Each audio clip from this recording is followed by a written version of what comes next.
Chapter 6. Pride Before the Fall. The tunnel was an absolute chaos. Most of the homeless hadn't been able to get out yet, since the main entrance was still contested ground. No one wanted to risk their necks in a mad charge, so most were either huddling in places of relative safety or running around like headless chickens. This was actually pretty beneficial to Ori and Bats, since they weren't all that obvious in the middle of a hysteric group of screaming nobodies. They tried to follow the sound of gunfire, as if they had any chance of finding Emmanuel or Cat, that'd be where they were. It was then that Ori caught his first sight of the Tiger Claws gang. While it was a small group, they were primarily made up of Japanese, or people of Asian descent. They wore Japanese clothing and were heavily modded, which showed with how ridiculously effective they were in combat. They were fighting against a group of animals, gangers who modded themselves to be bigger, stronger, and with traits modeled after animals, horns, cat-like ears, some of the freakier ones even had tails installed. Animal gangers were usually the toughest guys around, but they were being utterly decimated by the Tiger Claws. Oscillating katana blades cut through the enhanced bodies of the brutes like butter, while their guns blew holes in them the size of baseballs. They stood absolutely no chance.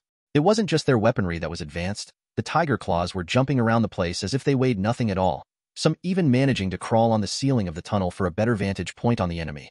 "We gotta stay clear of those psychos there, most fighting," Bat states, walking them off in the opposite direction. There, much to their relief, they find his dad, Emmanuel, in a barricaded position, trying to fend off more animal gangers. Rick and some other members of the Quadranos were there too, though, looking pretty out of shape. "Dad!" Ori shouts, causing the man's head to whip around to face him.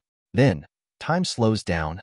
Ori watches in horror as a grenade bounces off of a shack wall and onto the floor next to his dad, Rick, and the others. "Get down, dash. Asterisk boom, asterisk." Shrapnel flies everywhere, punching hundreds of tiny holes into those unfortunate enough to be near the initial explosion.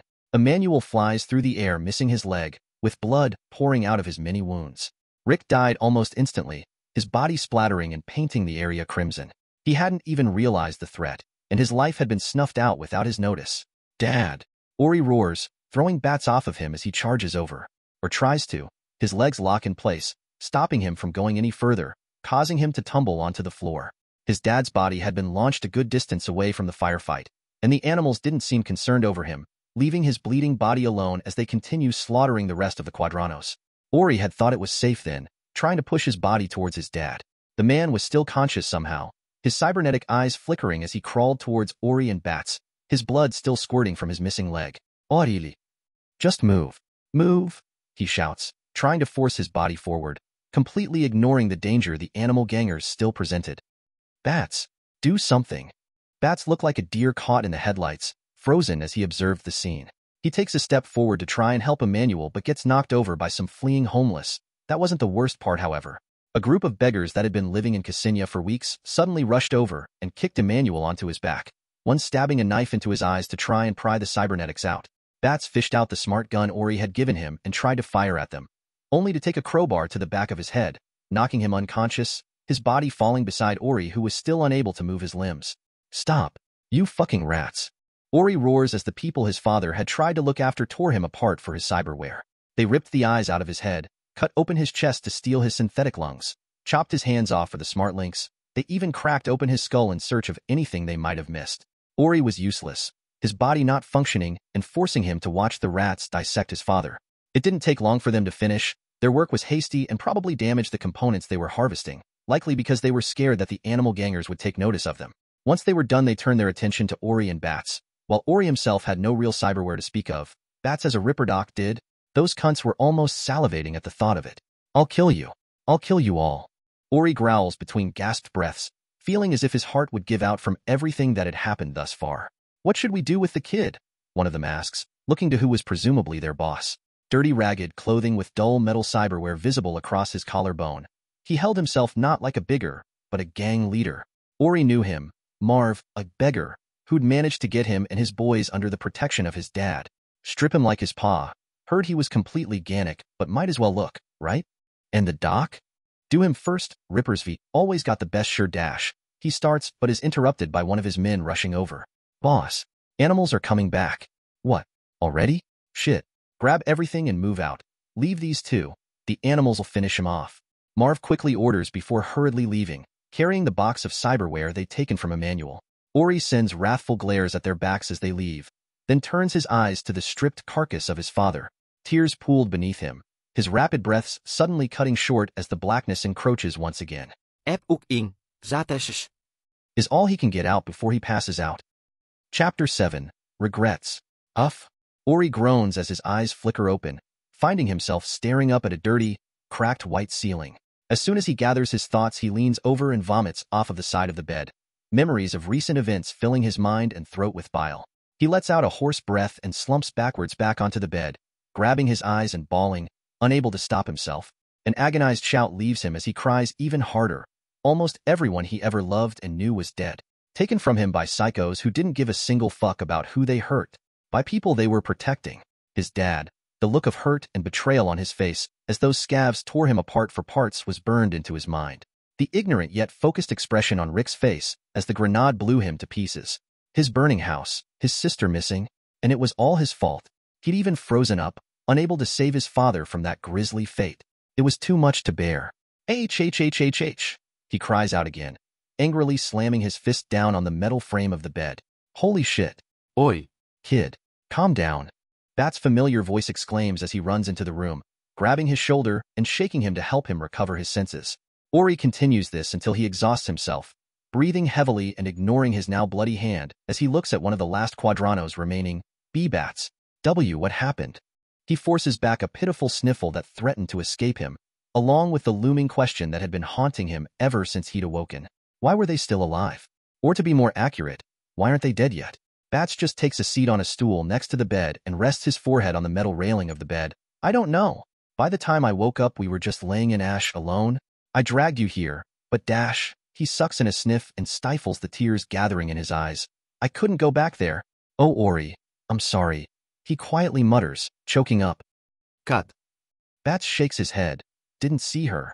I couldn't bring myself to check the bodies, he admits. So, they're still there. Their bodies, just lying in the tunnel. Ori rasps out, fury rising at the very idea. Bats nods. I'm sorry, so sorry. Kid, I am not strong enough for this. Never have been, never will be. He offers sincerely, despite how little that eased Ori. Thoughts rush to Ori, wondering if things would have been different if Bats had managed to fight instead of instantly getting knocked out. He stifles them, however, knowing that what-ifs would only ruin what relationship he had left with his only remaining family. That didn't stop him from blaming himself, however. If he'd just left that old man alone, none of this would have happened. If his body hadn't just given out, maybe he could have saved his dad. He wipes his face of tears and snot and hobbles to the bathroom, stepping in front of the sink mirror. His black hair was matted with dust, ash, and blood, his face gaunt with big black bags under his brown bloodshot eyes. His focus trails down his face to his chest where the large, ugly scar remains. He clutches it tightly for a moment, wondering if he should just finish the job and be done with it. No. He still had things to do, Kat. She might still be out there. His family, they didn't deserve to rot in a tunnel. And revenge. The old man, Marv, Tiger Claws, Maelstrom, animals. Everyone involved deserved what was coming to them, even if he died doing it. Ori was determined to bring it fruition.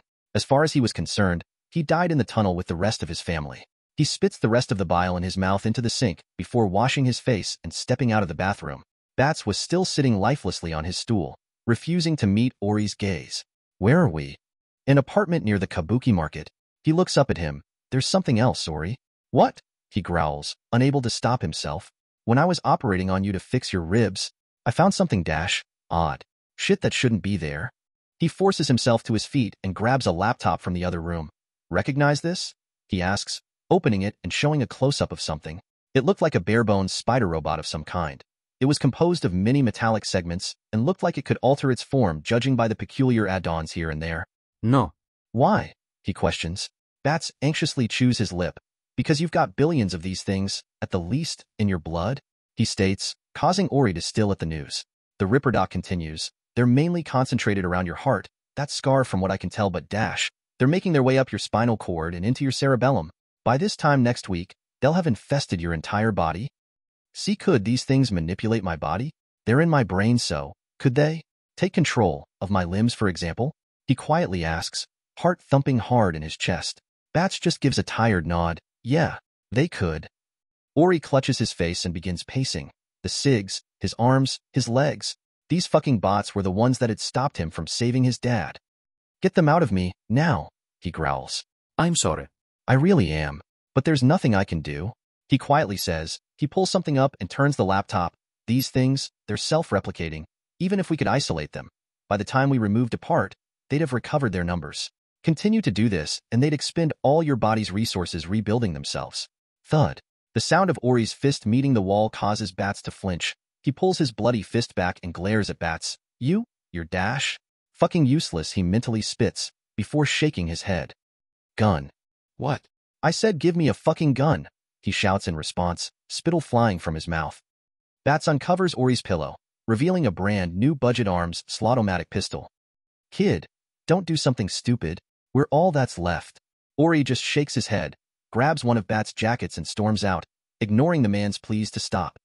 Chapter 8, End Marks.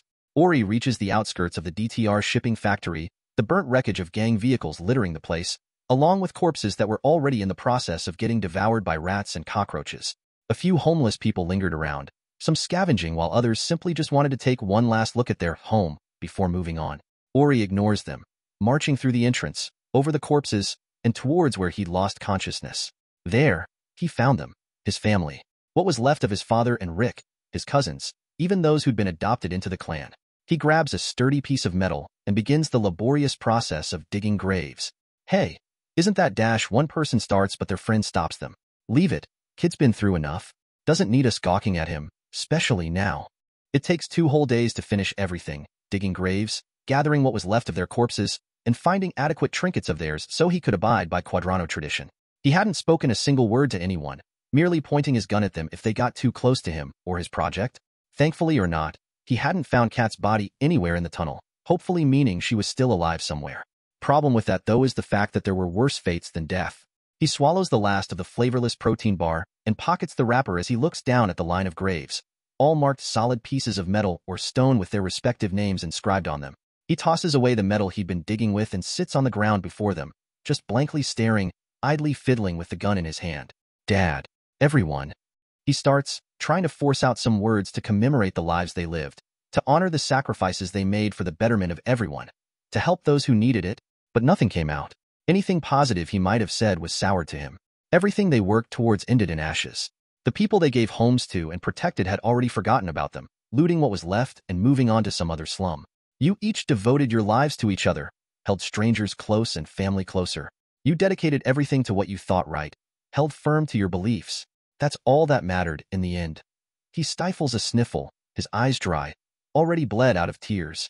He stands and scratches one last message into his dad's grave before walking away. Here lies Emmanuel Quadrano, Loving father to a son and daughter. a man who died righteously for his beliefs. In hell, good men suffer the worst ends. Ori visits the burn of his house one last time, intending to never return to this place as long as he lived. Suddenly, without even a moment's notice, he draws his gun, points it at his temple and fires, or tries to. His finger locks in place, his arm refusing to move at all. That's what I thought, you little assholes, he growls. You wouldn't want your precious meat suit damaged, would you? He makes to holster the gun and his arm allows it. Was that why you stopped me from moving? Playing dead, the best method of survival? Sigs 2 fucks up the lungs. He wets his lips as a faint buzzing occurs in his ears, as if a million tiny bugs were crawling under his skin. He shakes his head from the discomfort that was enveloping him and throws his sack of goodies across his shoulder. During his time here he looted anything of worth. Shit was only worth around 1,000 eddies, but it should be enough for now. Cree. Ori steps into Bat's apartment, ignoring the man Ripperdoc almost falling over himself to reach him. Oi. You're alive. Where have you been? Bats hurriedly asks. He shows his filthy hands. Digging. Digging? You spent 2 days digging. What? Digging graves, he curtly answers, causing the man to go silent. He heads to the bathroom to clean up, and once he's done he finds Bat sitting down in the main room of the place. Have you got your shit? Meaning? Ripperdoc shit. I want to deal with these nanites. Bat sadly shakes his head. I told you before, there's nothing I can do. No, I mean deal. Like, bargain or something? The man confusedly questions. That's not how this works. They're robots. They're programmed to do something, and that's it. There's no dealing with them. In your opinion, Ori retorts, I for one think they're smarter than we both think. So, help me with this. He presses. I don't have the equipment for that, Dash. Sell this shit. He drops his sack on the floor. Pawn the smart gun too. Everything should net around 6,000 to 7,000 eddies if you don't get scammed. Bat size, even then, I still wouldn't have enough. The equipment we need costs 5, maybe even 6 figures to get. Then, rent. It.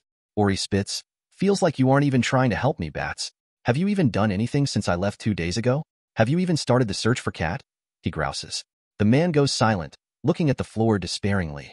Get your shit together. He slaps his chest. I'm 15 years old and I'm holding up better than you. Fucking waste of space. Oi. No. No excuses.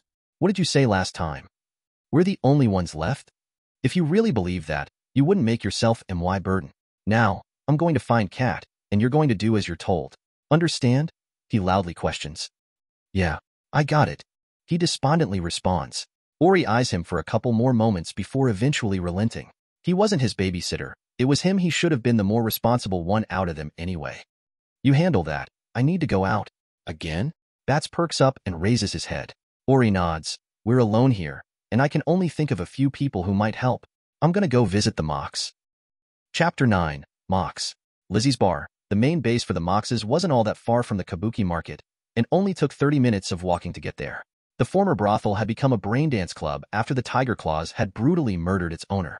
The Mox was formed not long after. A group started to protect the prostitutes of the city. Ori wasn't exactly dressed for the occasion, however. His ragged clothes and weathered appearance instantly had the guards at the door stopping him from entering. Most of them were women, all with sleek and shiny skin that was reminiscent of old plastic doll designs.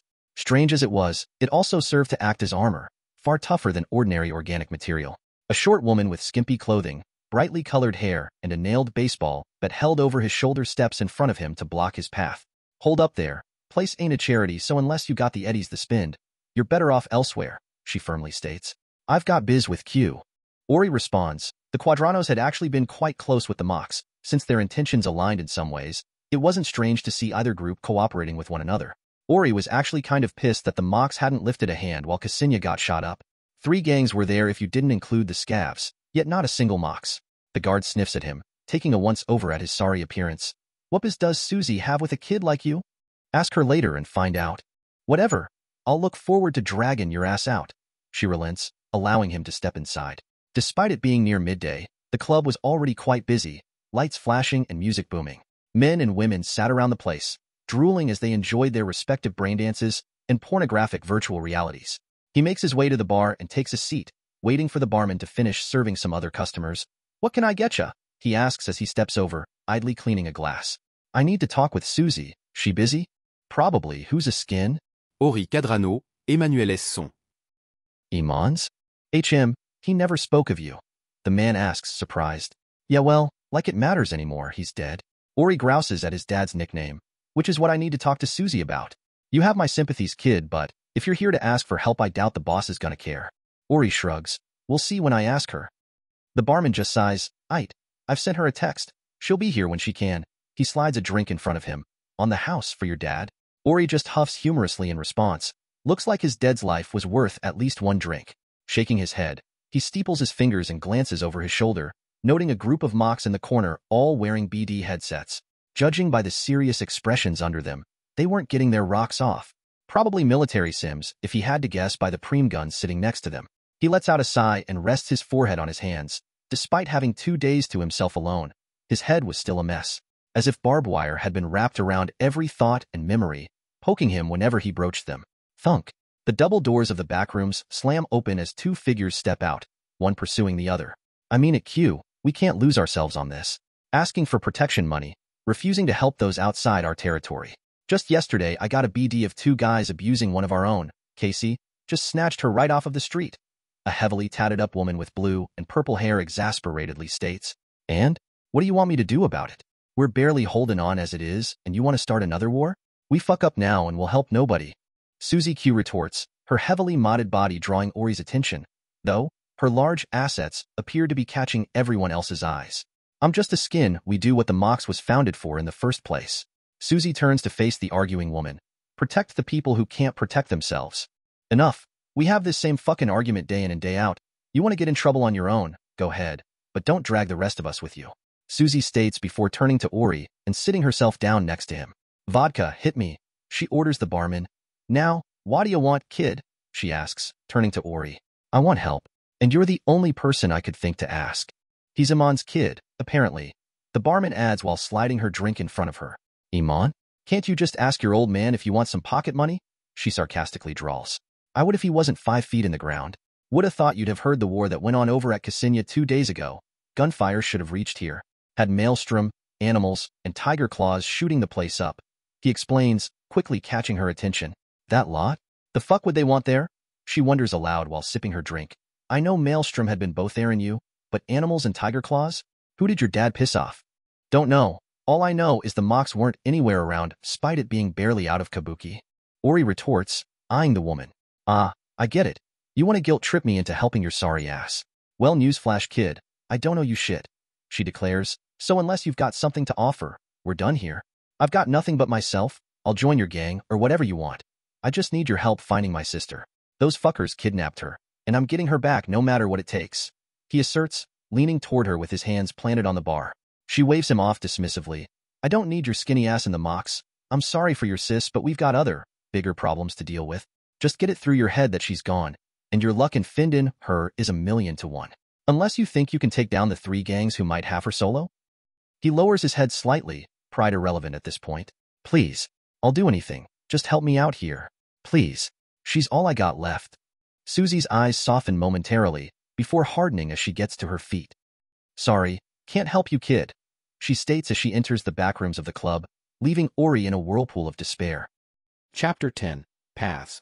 So, even the mocks refuse to help. A group literally founded on helping the weak and destitute.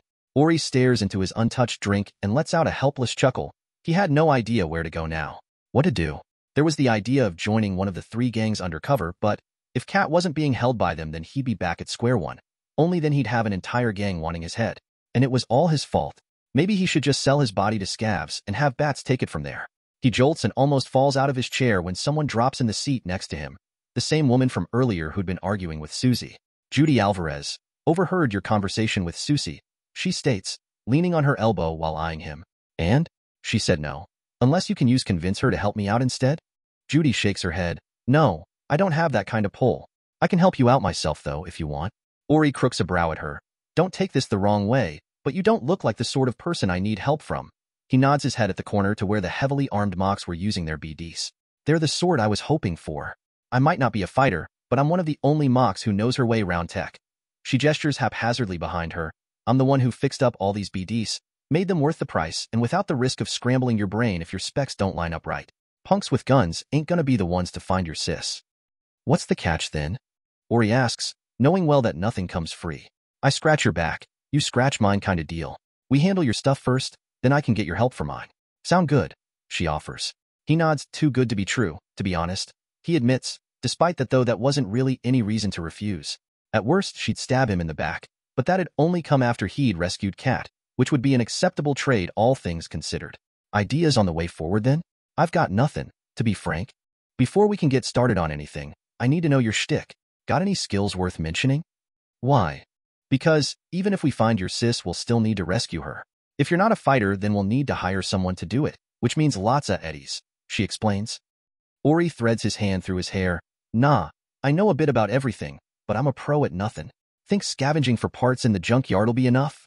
He sardonically asks. She snorts. Not if you want to get moving in your lifetime. Or your sis' lifetime. She corrects herself with a serious expression. What's the best way to make cash quick then? Safely or? Don't matter. She shrugs her shoulders. Merc works the quickest way, but I doubt you'd last long. Plus, getting anyone good to hire you would be almost impossible.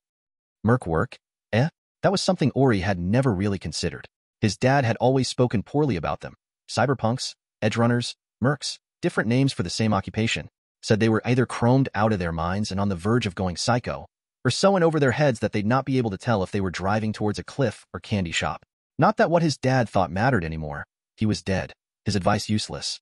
Besides, Ori had an advantage others didn't. These nanites of his, if they could come to an agreement that didn't involve completely taking over his body, they could become a powerful asset. They'd clearly displayed how effective they are at healing his body. The wound in his heart should have killed him, and his broken ribs had healed ridiculously quickly. Their potential was crazy. While their programming must have inhibited a lot of their behavior, them becoming sentient would have altered much of it. The only problem then was to contact them and try to come to some sort of compromise. He'd be perfectly willing to give up his body completely if his sis was safe, if that's what it took. Slam. Becca, are you serious? One of the mocks in the corner of the room exclaims as they throw their BD headset to the ground. The doll-like woman sends a scathing glare at the younger-looking girl opposite her. Strange, white-modified skin covered in pink mock's tattoos that stuck out starkly from the darker colors of the club. What? I did as you asked. Not my problem if you couldn't keep up. She carelessly responds as she sorts out her messy green hair. Did you not read the fucking mission brief? Rescue mission. Save the hostage. Relax, it was just a game. A game that'd decide whether you stay mocks or not. How are we going to take you anywhere if you can't even handle a simple training exercise? I mean, really. Throwing a whole belt of grenades at the building where the hostage is? I was having fun, all right? Don't bite my head off for that, chum. We ain't chums, you little dash. Ori shakes his head at the racket and finally answers Judy. I'll think about it. The merc work, I mean. Just gotta sort some things out before I go all in on it. He admits. She nods. Aight. I'll work on finding some fixers who'd take on a newbie. Just know that you're not getting cream of the crop here. Thanks. He offers sincerely. Really, she was helping him big time for basically no immediate payoff. She chuckles and pats him on the back. Mateo, drinks here. She asks and the barman slides 3 shots over, one for everyone. To not dying for nothing, she states, clinking glasses with the barman and a reluctant Ori. Unfortunately, the Nanites weren't a fan of smoking or drinking apparently, so as soon as he raises the thing to his mouth his hand forcefully hurls it across the entire bar, somehow not spilling anything and stopping in front of the green-haired short stack, who immediately turns her gaze at him. Judy laughs at his misfortune, very smooth. Ori claps a palm to his face, closing his eyes momentarily to wish himself out of existence. Only, when he opened them again he was face to face with curious red and green eyes. Sup chum.